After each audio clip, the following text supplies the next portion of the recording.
Kita tidak bisa memungkiri kalau Belanda dulu itu terlalu hebat bagi orang Indonesia. Kalau dilihat dari kacamata militer, mereka sangat kuat tak hanya dengan bekal strategi dan siasat, tetapi juga didukung dengan persenjataan mutakhir di masanya. Tak pelak, mereka bisa menaklukkan Indonesia dengan cukup mudah, bahkan menjajah bumi kita hampir 3,5 abad. Meskipun begitu hebat dalam hal kemiliteran, namun ada kalanya pasukan negeri Oranye ini tidak mampu menaklukkan para pejuang kita. Dayak adalah suku pasukan yang pernah bikin tentara Belanda kewalahan. Dayak memang sangat mematikan menurut serdadu Belanda. Bahkan mereka pernah mengatakan melawan Dayak sama seperti melawan hantu. Lalu, kenapa pasukan Dayak bisa begitu kuat menghadapi Belanda yang notabene menang telak dalam berbagai hal? Berikut ini adalah jawabannya. Yang pertama, pasukan Dayak sangat menguasai medan perang. Lahir dan tinggal di lingkungan hutan membuat orang-orang Dayak sangat terbiasa dengan sekitar mereka.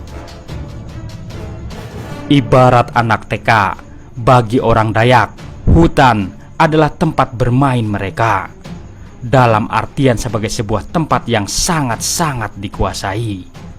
Makanya tidak heran ketika mereka diserang, orang-orang Dayak bisa memberikan perlawanan yang mengejutkan. Belanda pernah mencoba mengusik orang Dayak dan mereka dihajar tanpa ampun. Pasukan Belanda mungkin ahli siasat dan sebagainya, tapi mereka tak menguasai hutan. Alhasil, mereka pun kelimpungan ketika mendapatkan perlawanan dari Dayak. Makanya, menurut sejarah, hutan Kalimantan sangat jarang disentuh oleh para serdadu Belanda. Yang kedua, fisik orang Dayak sangat terlatih. Memang orang Dayak tidak mendapatkan pelatihan militer seperti pasukan Belanda, tapi fisik mereka dilatih secara alamiah oleh alam. Berburu, mengendus, menyesuaikan diri dengan lingkungan, berjalan cepat, sergap, semua dilakukan secara alamiah. Belum lagi soal insting, orang Dayak jelas jauh lebih unggul dari serdadu Belanda. Makanya, pasukan Dayak sangat mampu memberikan perlawanan kepada Belanda. Bahkan bisa dibilang sangat mudah. Yang ketiga, kemampuan bergerak yang seperti hantu. Pasukan Belanda pernah mengatakan orang-orang Dayak itu bagai hantu. Alasannya apalagi kalau bukan lantaran orang-orang Dayak bisa bersatu dengan hutan dengan sangat baik. Tidak hanya pakaian mereka yang sudah seperti baju kamuflase, tapi juga pergerakannya sendiri yang sangat cepat. Melawan Belanda dengan berburu tidak ada bedanya.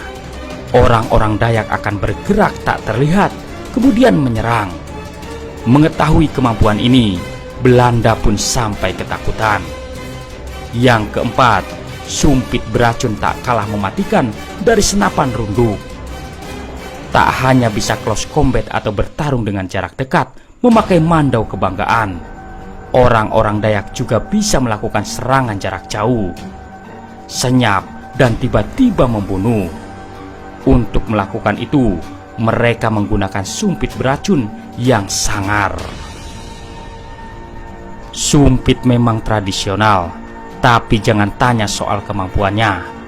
Ia bisa diletuskan secepat peluru dan bisa dikemas dengan racun mematikan yang bahkan bisa untuk membunuh seekor beruang sekalipun. Ini juga yang jadi alasan kenapa Belanda tidak mau usik orang-orang Dayak. Yang kelima, motivasi bertempur orang Dayak jauh lebih kuat. Dari semua hal yang ada, kemampuan, senjata dan sebagainya, bagian paling penting serta fundamental tentu adalah motivasi. Makin kuat motivasi, semangat juang pun melejit. Dalam hal ini, orang Dayak juga melebihi para serdadu Belanda. Prinsip orang Dayak, mereka tidak mengganggu kalau tidak diusik. Makanya, kalau sampai orang luar berusaha melakukan hal itu, mereka akan melawan. apalagi Belanda yang tujuannya jelas tidak baik dan hanya menginginkan perluasan wilayah saja. Pasukan Dayak pun motivasinya melejit dan kemudian direalisasikan dengan hal-hal mengerikan tersebut. Itulah alasan-alasan kenapa pasukan Belanda zaman dulu begitu segan kalau harus melakukan ekspansi wilayah ke Kalimantan, khususnya ke bagian hutan-hutannya. Pasalnya, yang mereka akan hadapi adalah pasukan mematikan yang bahkan tidak diketahui bagaimana cara melawannya. Terima kasih telah menonton. Semoga informasi ini bermanfaat. Jangan lupa subscribe-nya. Wassalam.